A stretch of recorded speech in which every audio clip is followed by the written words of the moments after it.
மத்திய கிழக்கு நாடுகளின் பெரியண்ணன் ஈரான் நாடா என கேட்கும் வகையில் ஈரானின் ஆக்சிஸ் ஆஃப் ரெசிஸ்டன்ஸ் கட்டமைக்கப்பட்டுள்ளது. அப்படி என்றால் என்ன என்பதை வரைகலை மூலம் விளக்குகிறார் சிறப்பு செய்தியாளர் அபிநயா. ஈரான் இஸ்ரேலுக்கு இடையிலான அந்த சண்டை நாளுக்கு நாள் தீவிரமடைஞ்சிட்டு இருக்கு. மற்ற பகுதிகளையும் இப்போ இஸ்ரேல் தாக்க தொடங்கி இருக்கிறாங்க, லெபனான் போன்ற பகுதிகளையும். அப்படின்னும் போது ஈரானுக்கு பக்கபலமாக இருக்கக்கூடியதுல ஆக்சிஸ் ஆஃப் ரெசிஸ்டன்ஸ் அப்படின்ற ஒரு விஷயத்தை குறிப்பிடுறாங்க. அது என்ன அப்படின்னா, மிலிட்டன்ட் குரூப்ஸ், பல்வேறு நாடுகள், மத்திய கிழக்கு நாடுகள்ல இருக்கக்கூடிய பல்வேறு மிலிட்டன்ட் குரூப்ஸ்க்கான பேக்கப்பா ஈரான் செயல்படுறாங்க அப்படின்றது. அவங்களுக்கு பேக்கப் கொடுக்கறது மூலமாக இந்த மத்திய கிழக்கு நாடுகள்ல தங்களுடைய ஆளுகையை ஈரான் விரிவுபடுத்துது அப்படின்னு சொல்லப்படுது. அது என்ன ஆக்சிஸ் ஆஃப் ரெசிஸ்டன்ஸ் அப்படின்றத நாம தெரிஞ்சுக்கலாம். முதல்ல ஈராக்ல இருக்கக்கூடிய சில அமைப்புகள், நிறைய ஷியா மிலிட்டன்ட் குரூப்ஸ் அப்படின்னு சொல்லப்படக்கூடியதுல இந்த மூன்று முக்கியமான அமைப்புகளை சொல்றாங்க. அசாயிப் ஆல் அல் ஹக், அதே மாதிரி கதாயிப் ஹிஸ்புல்லா, பாதர் அமைப்பு அப்படின்ற இந்த மூன்று அமைப்புகள் பிரதானமாக சொல்லப்படுது. இதுல இந்த கதாயிப் ஹிஸ்புல்லா என்ற அமைப்பு தான் ஜோர்டான்ல நடத்தப்பட்ட தாக்குதலுக்கு பொறுப்பு அப்படின்ற ஒரு கருத்தும் சொல்லப்படுது. ஆனா அதற்கு ஈரான் தங்களோட சப்போர்ட் அதுக்கு இல்லை அப்படின்ற ஒரு கருத்தும் சொல்றாங்க. இந்த அமைப்புகளும் ஈரானோட பேக்கப்ல செயல்படுது அப்படின்றது சொல்லப்படுது. அதே மாதிரி அடுத்த அமைப்பு நம்ம எடுத்துக்கிட்டோம் அப்படின்னா அது லெபனான்ல செயல்படக்கூடிய ஹிஸ்புல்லா. லெபனான் மட்டும் இல்ல, சிரியாவிலையும் இந்த ஹிஸ்புல்லா அமைப்பு வந்து செயல்படுறாங்க. இந்த ஹிஸ்புல்லா அமைப்பு மீதான தாக்குதலை தான் இஸ்ரேல் வந்து இப்போ அதிகப்படுத்தி இருக்காங்க. இந்த அமைப்புகளை பொறுத்த வரைக்கும் ஈரானோட பேக்கப்ல செயல்படுறாங்க அப்படின்னு சொன்னாலும் ஹிஸ்புல்லா அதிகமா இஸ்ரேல் மேல தாக்குதலை நடத்துறதுக்கு முக்கியமான காரணம் இஸ்ரேல் அந்த லெபனான் நாட்டோட தென் பகுதியை ஆக்கிரமிக்கிறாங்க அப்படின்ற அடிப்படையில ஹிஸ்புல்லா அவங்க மேல தாக்குதல் நடத்துறாங்க அப்படின்றது சொல்லப்படுது. அடுத்ததா காசால இருக்கக்கூடிய அமைப்புகள், நம்ம அந்த போர் நடந்துட்டு இருக்கிறதுனால நமக்கு தெரிஞ்சிருக்கும், அந்த ஹமாஸ் அமைப்பு, அதே மாதிரி இஸ்லாமிக் ஜிஹாத் அமைப்பு, இந்த இரண்டு அமைப்புகளும் காசால செயல்படுது. இவர்களுக்குமான பேக்கப்பா ஈரான் இருக்கு அப்படின்றத சொல்றாங்க. அடுத்ததாக ஏமன் நாட்டை எடுத்துக்கிட்டோம் அப்படின்னா அங்க ஹூதிஸ் கிளர்ச்சியாளர்கள் இருக்காங்க. அந்த அமைப்புகளுக்கான பேக்கப்பாவும் ஈரான் இருக்காங்க அப்படின்னு சொல்லப்படுது. இவங்க எல்லாருமே சேர்த்து தான் இந்த ஆக்சிஸ் ஆஃப் ரெசிஸ்டன்ஸ் அப்படின்றது உருவாகுது அப்படின்னு சொல்றாங்க. அப்படியா இருந்தாலும் கூட அந்தந்த நாட்டிற்கு என்ன விஷயம் தேவைப்படுதோ அந்த கொள்கையின் அடிப்படையில் அவங்க செயல்பட்டாலும் ஷியா பிரிவு இஸ்லாமியர்கள் என்ற அந்த அடிப்படையில தான் இவங்க எல்லாருமே ஒரு ஆக்சிஸ் ஆஃப் ரெசிஸ்டன்ஸ் அப்படின்ற ஒரு விஷயத்துக்கு கீழே வராங்க அப்படின்னு சொல்லப்படுது. இவர்களுக்கான பேக்கப்பை கொண்டு வரதன் மூலமாக ஈரானுக்கு ஒரு மிகப்பெரிய பலம் உருவாகுது அப்படின்ற ஒரு கருத்து சொல்லப்படுது. முக்கியமா இவங்க யூஎஸ் எதிர்க்கக்கூடிய ஒரு விஷயத்திலையும் இவங்க ஒன்னா இருக்காங்க. யூஎஸோட சப்போர்ட்டோட இஸ்ரேல் இருக்கு, சவுதி அரேபியா இருக்கு அப்படின்ற விஷயத்துல வரும்போது ஈரானுக்கு ஏதாவது ஒண்ணு அப்படின்னா இவங்க எல்லாரும் சேர்ந்து தாக்குறதுக்கான வாய்ப்பு இருக்கு அப்படின்ற கருத்தும் இருக்கு. பட் ஒரு மிகப்பெரிய எதிர்வினையை, எதிர் தாக்குதலை எதிர்கொள்றதுக்கு இவங்கெல்லாம் தயாராக இல்லாததுனாலதான் காசா மேல நடத்தக்கூடிய அந்த தாக்குதலுக்கு ஒரு எதிர் தாக்குதல் ரொம்ப கடுமையா இவர்கள் எல்லாம் மேற்கொள்ளாம இருக்காங்க அப்படின்ற கருத்தும் சொல்லப்படுது. இஸ்ரேலில் உள்ள இந்தியர்கள் அனைவரும் மிகவும் பாதுகாப்பாகவே இருப்பதாக இந்தியாவுக்கான இஸ்ரேலிய தூதர் ரீவன் அசார் தெரிவித்துள்ளார். இஸ்ரேலில் உள்ள இந்தியர்களின் பாதுகாப்பு உறுதி செய்யப்பட்டுள்ளதாக தெரிவித்துள்ள அவர் எந்த இந்தியரும் அபாயகரமான நிலையில் இல்லை என்றும் விளக்கமளித்துள்ளார்.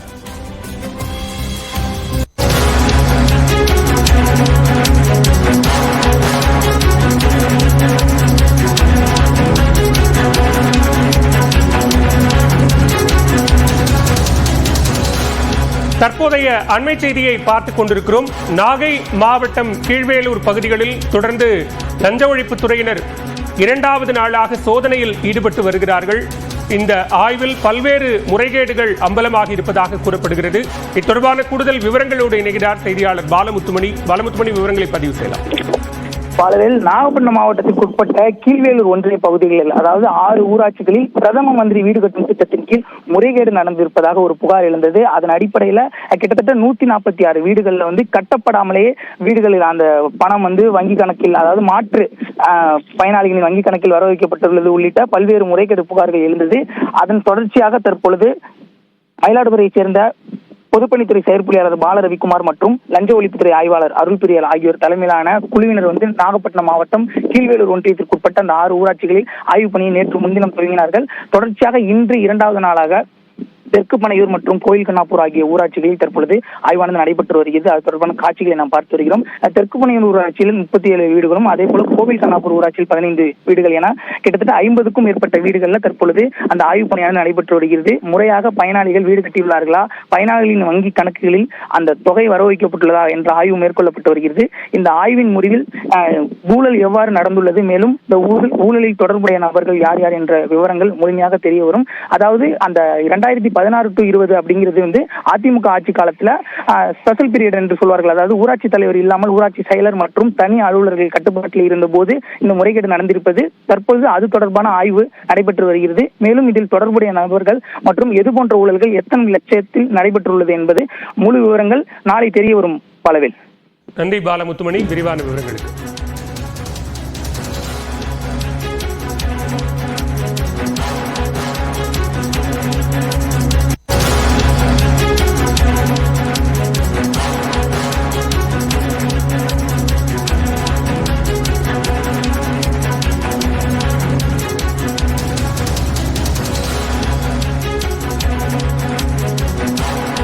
தற்போதைய அண்மை செய்தியை பார்த்துக் கொண்டிருக்கிறோம். லட்டு சர்ச்சை விவகாரத்தில் திண்டுக்கல் ஏஆர் டைரி நிறுவனம் மீது உடனடியாக நடவடிக்கை எதுவும் எடுக்கக்கூடாது என்று உயர்நீதிமன்ற மதுரை கிளை தெரிவித்திருக்கிறது.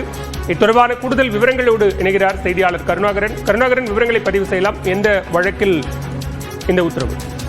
பாலவேல், அதாவது திருப்பதி லட்டு விவகாரத்தில் மாட்டு கொழுப்பு கலந்ததான தொடர்பான புகாரில் திண்டுக்கலை சேர்ந்த ஏஆர் டைரி நிறுவனத்திற்கு மத்திய உணவு பாதுகாப்பு துறை சார்பில் இரண்டாவதாக ஒரு நோட்டீஸ் கடந்த 29ஆம் தேதி கொடுக்கப்பட்டது. ஏன் நெய் தயாரிக்கும் பணியை நிறுத்தக்கூடாது என்று ஒரு நோட்டீஸ் அனுப்பப்பட்டுள்ளது.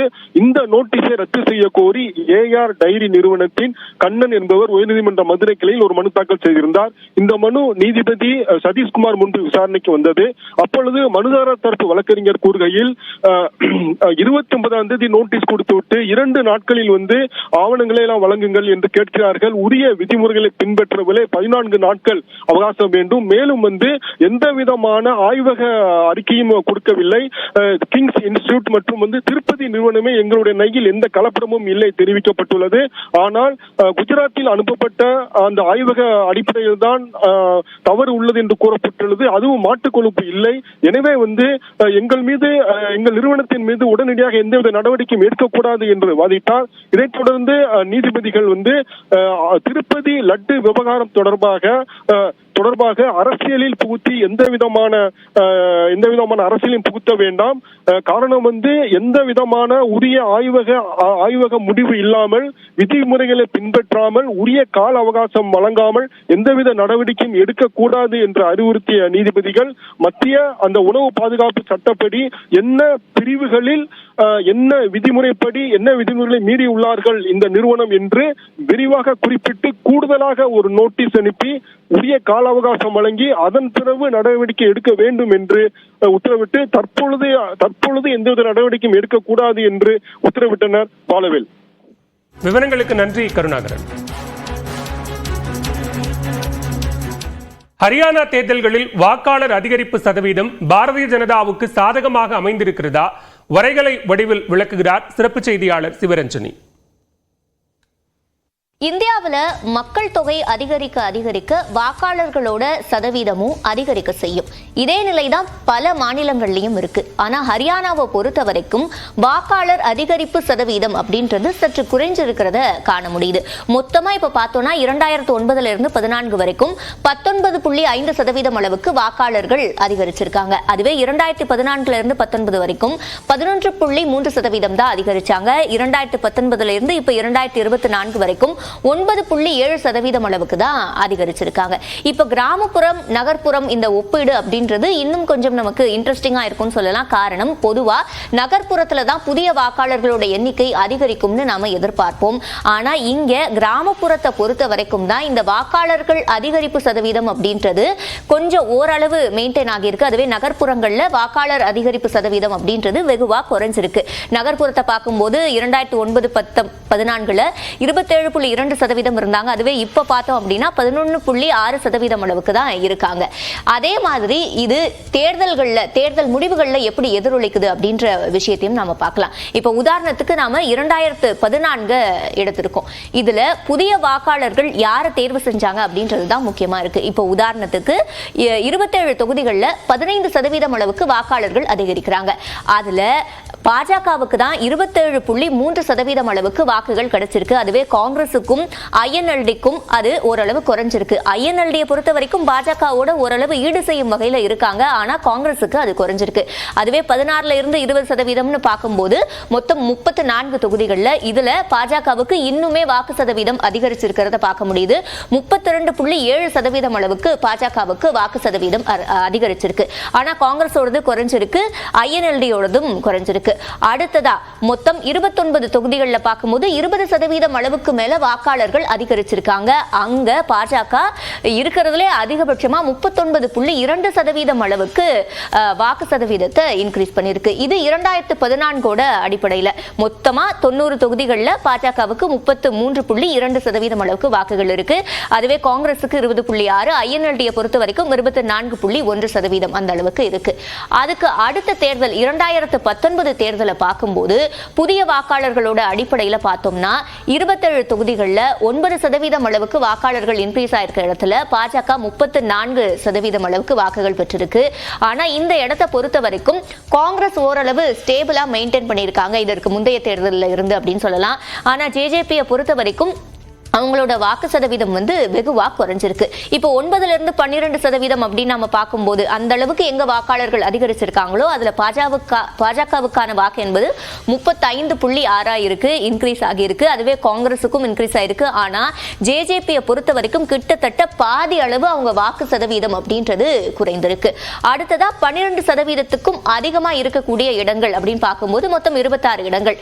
இங்கே பாஜகவோட வாக்கு சதவீதம் அதிகபட்சமா 40.3% இருக்கு. அதுவே காங்கிரசுக்கு 28.7, அவங்களுக்கும் ஓரளவு இன்க்ரீஸ் ஆயிருக்கு. ஆனா ஜேஜேபிக்கு அதுலயும் பாதி அப்படின்னு சொல்ற அளவுக்கு 9.8% அளவுக்கு குறைஞ்சிருக்கு.